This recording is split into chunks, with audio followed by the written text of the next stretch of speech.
ఆ ఎమ్మెల్యేకి ఆ 2 పేర్లే తెలుసు.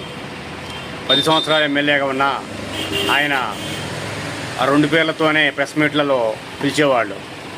ఎవరినైనా ఆ పేర్లే పిలిచేవాళ్ళు. ఆ మనుషులు ఉన్నా లేకపోయినా కానీ ఆయన పట్టించుకునేవారు కాదు. ఆ రకంగా ముందుకు వెళ్తూ ఉండేది. ఏ విషయం చెప్పినా చేద్దాం చూద్దామని అంటూ, మీరు నా గుండెలో ఉన్నారంటూ, ఆ విషయం నాకు తెలుసు అంటూ చెప్పేవారు.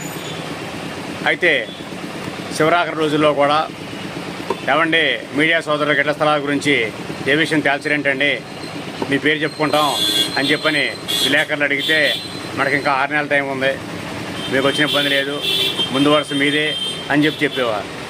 అని 4-5 ఎంఆర్ఓలు చెప్పారు.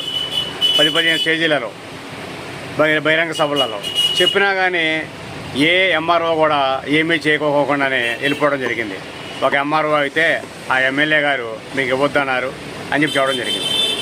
మరి ఈ రకంగా ప్రజాప్రతినిధులకు తర్వాత గెజిటెడ్ అధికారులకు మధ్య ఆ స్పేస్ ఎక్కడ మబ్బు కమ్మిన ఆ తెర ఏడున్నదనేది అర్థం కాని ప్రశ్న. అయితే చివరికి నాయకుల చేతిలో బలయ్యేది విలేకరులే అనే అంటంలో ఎలాంటి అతిశయోక్తి లేదు, సందేహం లేదు. ఇదే నిజం. ఇది ఎందుకు తేడా వస్తుందనేది తెలియదు. ఒకప్పుడు ఒక రకంగా మాట్లాడతారు, ఒకప్పుడు మరొక రకంగా మాట్లాడతారు. అది వాళ్ళకే చెల్లుతోంది. ఎందుకని అనేది అర్థం కాదు. మరి మీడియాని నాయకులు శత్రువులా చూస్తున్నారా, మిత్రులా చూస్తున్నారా, అటు ఇటు కాకుండా అవసరానికి ఉపయోగించుకుంటున్నారా, లేకపోతే ఏం చేస్తున్నారు అనేది తెలియని పరిస్థితి. ఇది మా మీడియా సోదరుల గ్రహస్థితి అనుకోక తప్పదేమో.